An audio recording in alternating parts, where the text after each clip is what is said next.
peace, ang sinabi ni Rizal, I rejoice most when I contemplate mankind in the immortal march. Kaya, always progressing a result of mankind.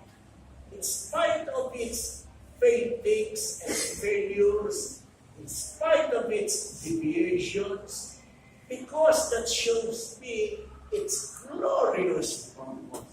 Kahit natutubang mankind, nakikita pa rin sa rising to greatness. It tells me that it has been created for a better end than to be a pasture of slaves. That fills me with confidence in God. Ano kailangan yun, no? Confidence in a divine, almighty God who will not let His work be out despite the devil and all our enemies. There is a devil, pero talo siya. In the Bible, yung devil, pinutukso si Jesus Christ. Nasabi, if you are really the Lord, why would you jump over the sea? For it is written, the angels will touch you. Ano? Pinutukso, nagpupunti sa scriptures, ano? Instead of Jesus Christ, sabi lang ni Jesus Christ, get thee behind me, Satan. Tapos Satan.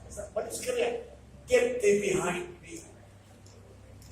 Kasi the devil is always there. Nakalabanin niya. If you are tempted to cheat, there is a devil beside you telling you to cheat.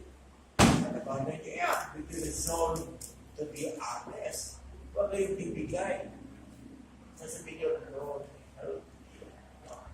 tutulungan ka niya. And the devil is hindi mananalo. Hindi siya mananalo. Because of the power of our Lord. Ganun din si Jose Rizal. Sa kanya, there will be peace because man was made to be that. Sinabi yan niya sa miscellaneous writings ni Rizal, which is really the message of Christmas, di ba? No?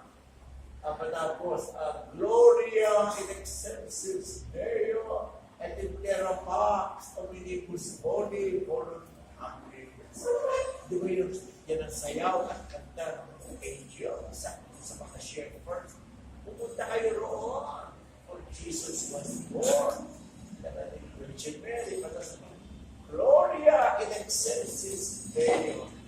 Glory to God in the highest, and in terra pax omnibus bonus, and on earth peace to mankind of good will. Kailangan meron tayong good